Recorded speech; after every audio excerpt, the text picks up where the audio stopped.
Let me talk you through this itinerary today. It'll be a 45-minute drive to the airport, 4-hour flight from Charlotte to Phoenix, and I have a 4-hour drive from Phoenix to the Grand Canyon, to the lodge we're staying at. So,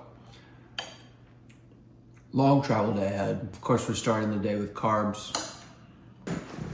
And you know I keep them snacks on me. Casually packing a sourdough loaf into my carry-on.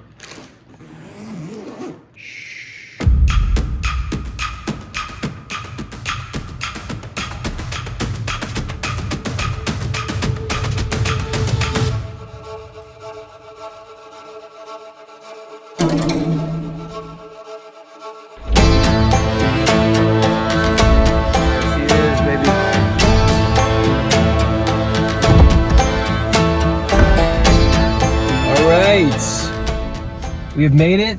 We're in the rental. You know that brief period when you get into the rental and you have no idea what the fuck you're doing? That's what stage we're at right now. I cannot find the volume. I literally cannot find the volume. Where are we at? All right. Taking a second to get my bearings about me. I put it into the GPS, so Yavapai Lodge, where we're staying. And it is 4 hours away. So I'm taking a second. I've been waiting for this beauty all day. Gonna dig into my sourdough here. This is jalapeno cheddar sourdough. It's unreal. My first order of business once I get on the road is gonna be to find somewhere to eat. So this is just to hold me over for, I don't know, 20, 30 minutes. The guy at Hertz said that it's cheaper to prepay for the fuel than it is to fill up your tank here. He said gas is like $6 a gallon. Maybe he was lying, I have no idea, but I trusted him. So I've never done that in my life, but I prepaid that. I'm in some type of little Buick. I don't know what this is, a little crossover thing, but I think it's gonna get the job done. And we have a 4-hour drive ahead of us, so let's get cracking. Now let's get cracking.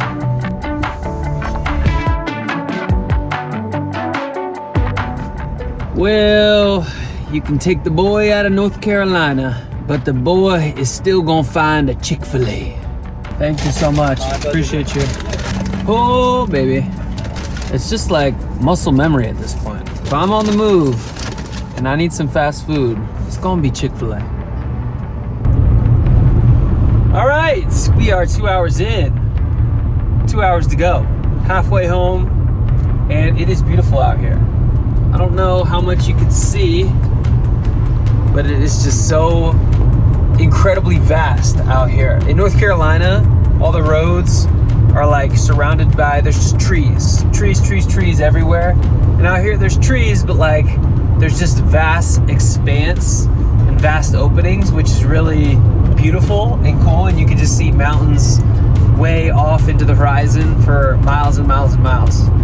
Very cool contrast to where I'm from. Watching, kind of, not really watching, more listening because I'm driving, but listening to a lot of rim to rim videos from other people. And I watched Max Joliff's, I'm watching Eric Hinman's right now, which Eric's actually gonna be out there with us. So I didn't realize he had run this exact route, I guess, last year, which is sick. So a lot of guys in the group have some experience, which is gonna be good. This is not the first rodeo for everybody, so good to have a little bit of experience in the group. So I just stopped for groceries, got bagels, bananas, peanut butter for tomorrow morning. We are at some type of toll. Hello there. Hey, welcome to Grand Canyon. How are you? Good. Where's on the Grand Canyon? Just Grand Canyon. 35 minutes, 35 to 7. Easy enough. Well worth a $35 ticket, I'd have to say.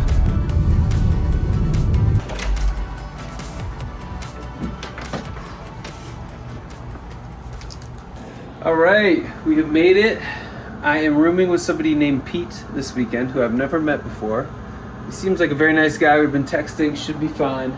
Not gonna be spending a ton of time in here, so. Decent enough living quarters. Little strange smell to it, but like, it's kind of what you want out of your adventure lodge anyway, right? I'm gonna get myself settled in, get comfortable, and then I might go explore a little bit because I got some time to kill. We're meeting up with everybody at 5:45 to determine groups, who's going to run with who's figuring out how fast they're going to go, so on and so forth. That's at 5:45. Right now it's 3 p.m., so I got some time. All right, before my roomie gets here, let's go over everything we have for fuel for tomorrow. So we got Precision Fuel Liquid Carb Mix. I'm gonna be rocking this in the front 2 compartments here. These are 500 mils each. So this is 1 liter. And then I will have another liter on my back in the Solomon pack right about here. And I got, as you can see, it's not in there right now, but I will keep the Hydro Pack in here. That is 2 liters. So with these 2, that makes 3 liters that I'll be able to carry on my person all day long. I got a bunch of fuel in here. So in the pack, got a bunch of these. I love these Bobo PB&Js. These travel really well. So I got a bunch of these. Honey Stingers, cookies and cream. That's my favorite flavor. And I got Hella Cliff bars. These are just classic, like ton of energy. These travel really well. I was trying to find snacks and options that travel well because it's gonna be so hot. Didn't want to do chocolate, didn't want anything that was gonna melt. So kept it really solid and basic. So those are gonna be my main solid food fueling choices. I am rocking with the SIS Sports and Science Beta Fuel gels this weekend. So these have 40 grams of carbs, 41 grams of carbs per gel. I'm excited about these. I started training on these when I first got into ultra running. It's been a long time since I've used them. I'm gonna tape my toes per usual. Any big efforts, I always like to tape the toes. So I got the KT Pro Extreme. Always get the Pro Extreme tape, not just the Pro Extreme. Petzl headlamp. Here's my hydro flask, which I am going to have in the back of the Solomon. Got a couple ketone shots that I'll use as little pick-me-ups for a couple of the big climbs tomorrow. And then of course I got some electrolytes, which I'm primarily taking today and tomorrow morning. I'll put these in the hydro pack as needed tomorrow. That's pretty much it. A lot of dude wipes because you can never over prepare with the butt napkins, if you know what I'm saying. We said we got 11,000 feet tomorrow. Why not add a couple? A little 2-mile shakeout run before the big effort tomorrow. Feeling good. We're definitely feeling the altitude, so we'll see how that shakes out tomorrow. But legs are feeling good. All right, we're getting first eyes on the canyon. This is insane. Holy shit. The phone camera is just never gonna do it justice.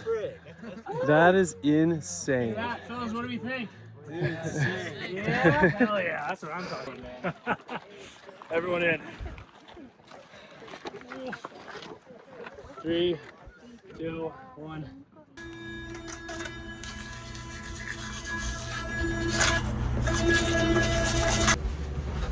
All right, guys, it's 2:17 in the morning. We had a 2 a.m. wake up, downed a bagel, peanut butter already. First thing I did when I woke up, taping up my feet right now. Didn't sleep great last night, but that's okay. I felt really good on the shakeout yesterday. I had plenty of carbs. I feel like I'm as ready as I'm gonna be for this one. Excited to run strong today. I'm gonna run with the first group, and we're looking to target probably like 14 hours, which I feel good about. So we'll probably be at the front, and we'll see how it goes. Everybody's got a plan until they get punched in the face. Get ready to rock. Probably got 4 hours of sleep last night. But we still gonna do the damn thing. This baby.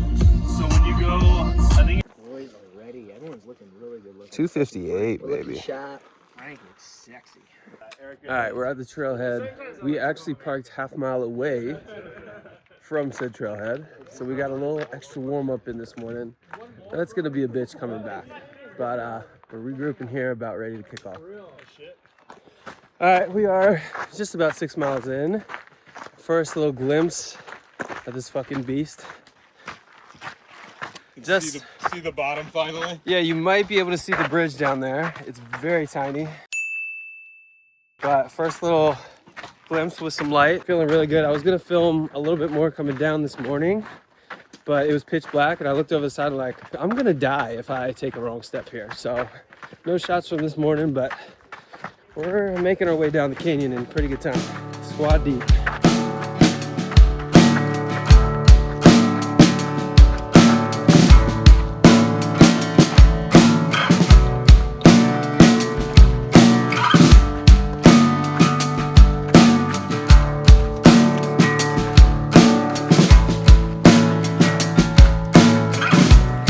We're coming up on the tunnel, which is like pitch black right before you hit the bridge. So we have made it to the bottom.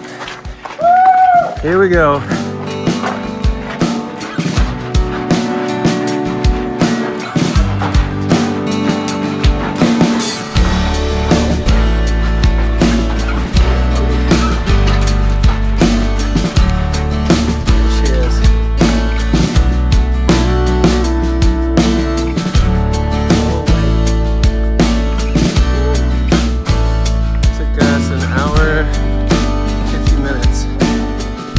Down to the bridge. Literally 100% down.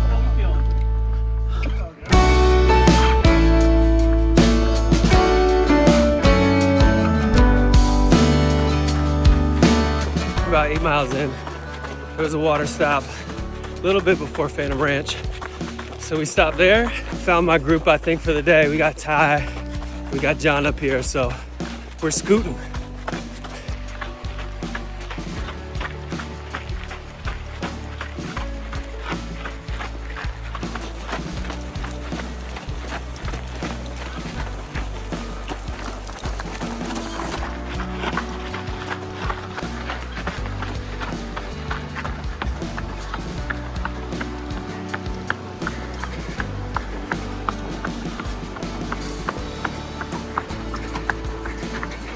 Watch just clicked. I think we're about 13 miles in. What's up, fellas?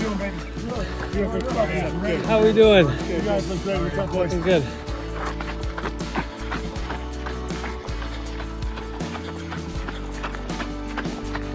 The boys are bringing out the poles. Here comes the climb. We're going up there somewhere. There he is, baby. Crushing it, brother. There's the first raise of the day. Turn the corner. Waterfall to the left. Beautiful sunrise up there. Surrounded on all sides. This is unreal. Breathtaking. Makes you feel like a small little pebble when you're in here. It's crazy.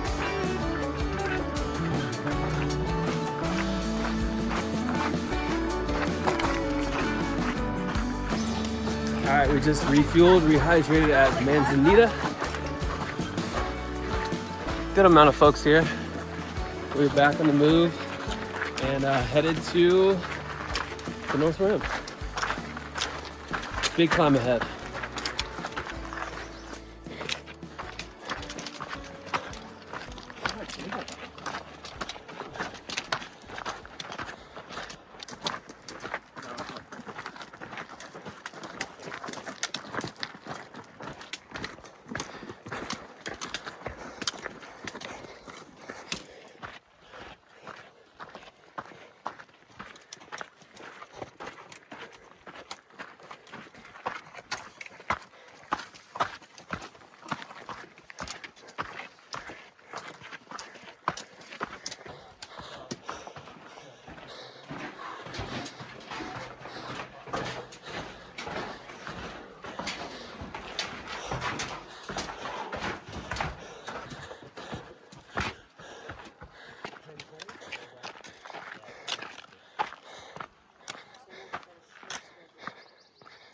Oh, baby. Almost to the rim. Quick picture, a little look out here. This is what we came for. All right, we made it. Halfway up here at North Rim. That was a good little climb at the end. Not the hardest climb of the day though. We're gonna take 2 seconds, regroup. There's no water up here, so We're gonna take what we need, take a second, and head back down. Whew.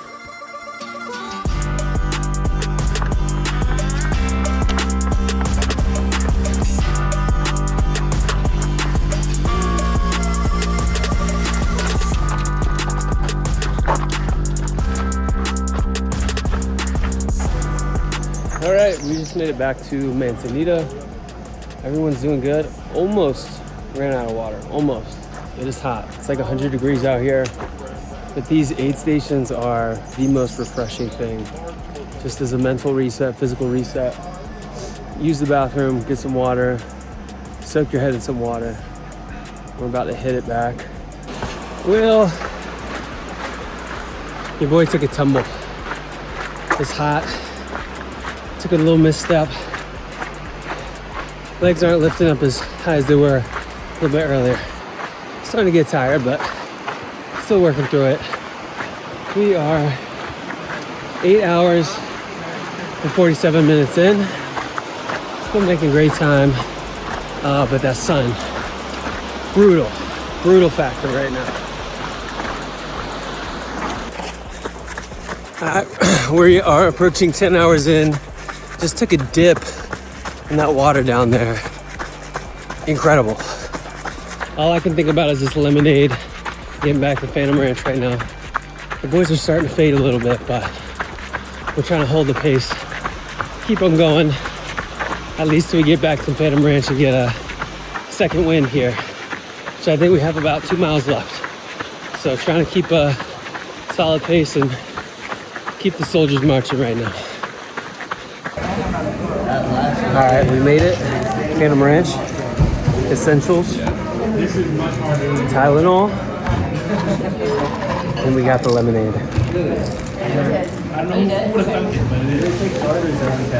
It's better than they said it was gonna be.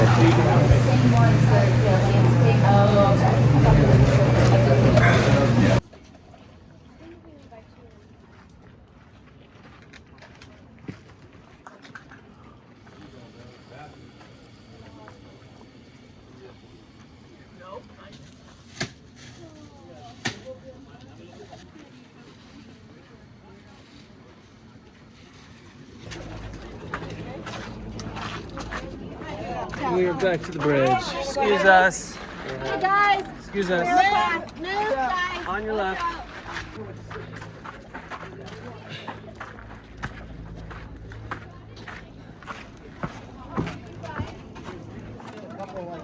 And this is the last reprieve before the big climb.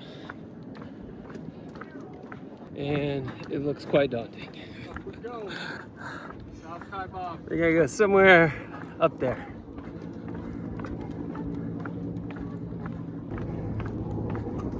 Back into the cave.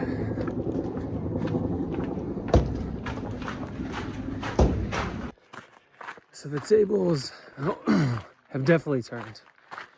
I am so low now. The rest of my group has fallen behind a little bit, dealing with nausea, dealing with fatigue, a lot of issues. So they stayed together. I'm feeling really strong, so I decided to keep pushing. I tried to stay with them as long as I could, but we sat down for like an hour and they were not feeling any better. And I was ready to get back to trying to make it and finish this thing. So finishing the rest of it solo. 3 miles to go. It'll take me a little bit over an hour, but making really good time and I feel good. So, and I didn't leave them stranded.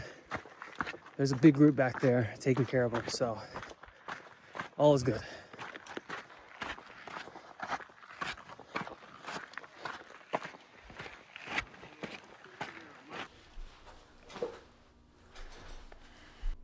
Well, that's not how that was supposed to end. As you can see, we are back in the office here in Charlotte, North Carolina. It is the following week. It's actually Thursday, the day this video is coming out. Literally for 2 miles, I was not recording anything. Got to the top, hallelujah, thank you Lord, we feel amazing, and I realized my phone's dead. I did have a battery pack on me, so I quickly go to charge the phone. First thing I do is call Eric Hinman. Baby, crushing it. because he is finished because he didn't do the whole route. He only did like half the route or so. Just to give you a context of like the group, Eric was out front with Ryan. Ryan was out front. He was in front of everybody. This guy Ryan is next freaking level. He finished in a sub 10-hour time. Our group was behind them. So we had me, Ty, John, and Kevin. And we were rolling behind Ryan, obviously, because he was just next level cruising. And then Eric turned around a little bit beyond halfway. So we were kind of the forefront group. And then we got to see everybody on the way back and high five and show love and everything, which was awesome. As we're progressing, like we started off the second half really strong. And then as we're progressing, after we get to pretty much that bridge and start climbing, guys start falling off. I somehow didn't get hit with that, fortunately. I was feeling really strong and I stayed with the guys for, our stops started getting slower and slower. Everybody just needed to take a second. And we spent about 45 minutes to an hour just kind of regrouping and getting ourselves together. At that point, we started again and the groups just started to spread out even more. And I was like, you know what? I love you guys. You guys got each other. I know the rest of the group is coming up behind you, so there's gonna be no man left behind. I'm gonna go ahead and go. I'll get to the top of the mountain. I'll give Eric a call, let everybody know what the situation is. If you guys need help, then I can send them back down the mountain, which is exactly what happened. So I continued forward. I finished up in around 13 hours and I think it was like 28, 29 minutes, which was great. I was not sitting there stopping and starting my watch. So what the real time was probably would have been a little bit quicker, but overall, I'm very proud of that time, very happy with it, and that's exactly where I ultimately wanted to finish, so I was stoked about that. So I call Eric, he sends Ryan to come get me, and Ryan picks me up, takes me back to the hotel. Anyway, the boys start to come back one by one, 2, 3, 4 hours later. Some of the group came back even when it was dark. So it was a rough day for a lot of people, but everybody finished. So fucking proud of everybody who was a part of that group, and I had some incredible takeaways from the day as a whole. So first and foremost, if you ever get the chance to run rim to rim to rim, you absolutely have to. Non-negotiable, anytime the opportunity arises for you to do that, you have to go do it. Second thing would be, you gotta be fit to run this. I would not run this on a whim or you are going to pay the price. You're gonna suffer. It was harder than I thought it was gonna be. A lot of people said it was harder than some 100-milers that they had ran. I don't necessarily think it was that tough, but I do think it was probably a top 5 to 10 effort of anything I've ever done in my life. That final climb up the backside of the South Rim was bananas. Very, very difficult. Mixed with the altitude, mixed with the heat, mixed with the nausea, and everything together make it a very, very difficult challenge. But that's why we love these type of events. That's why we fucking love endurance events, right? So make sure you are fit before you take something like this on. I felt so insignificant and small in the canyon, which was a really cool feeling. Like there was one moment in the video where I was like, I feel like a pebble or like a grain of sand in a vast beach of just millions and millions and millions of pieces of sand, and you're surrounded on all sides. I think the coolest part of the whole day was you climb down in the dark, right? Obviously it's pitch black when you go down there, you have your headlamp, but that's it. And then the sun slowly starts to rise, and there comes a point where you can actually see everything around you. By that time, you're already down in the canyon, and you're just like, holy shit, this place is incredible. Find people that are into the same shit that you're into. I felt like I ran that. We probably had a group of like 20 people. We were all the same person. Like there was 20 of us, and we're all the same dude, just built a little bit different with like slightly different interests. That was fucking awesome, because even if I hadn't grouped with my 4-piece, which we were rocking and rolling all day, wherever I would have ended up, we would have had a time. And so to be able to do hard things with people that are like-minded is truly a gift that I'm forever grateful for. And it's gonna make me want to go out and do more opportunities like this and create more opportunities like this. Entire weekend, game-changing, mind-blowing, fucking incredible. If you ever get a chance to run rim to rim to rim, I suggest you do it. If you have any questions about the route, or the trip, or anything rim to rim to rim related in general, drop them below. Last thing I wanna say is the training on the Wahoo before, my treadmill was stuck on an incline. I think I had mentioned that in a previous video. It ended up being the best thing possible for me because I didn't even think about doing any other types of runs. It was either I'm gonna get my weighted vest on and just go hike on the incline, 15% incline for an hour, or I'm gonna not wear the vest and I'm gonna go do interval training. Incredible prep for this. Yes, I had a 100-mile fitness 2 months ago, but I took a month off. And then I had basically 3 weeks to build into rim to rim to rim. If you're not around mountainous terrain, highly recommend a lot of tread work with max incline and weighted vest. It was phenomenal for my legs. And on the backside, I'm feeling fairly recovered. I did Murph on Monday, so still hurting a little bit, but all in all, feeling really, really good. I appreciate you guys. Thank you guys for being here. Thank you guys for watching. A lot of fun things to come. Picking a race. I'm gonna start a build again here in the next little bit, so stay tuned for that. As always, I will see you guys in the next one. Thanks for watching. Peace.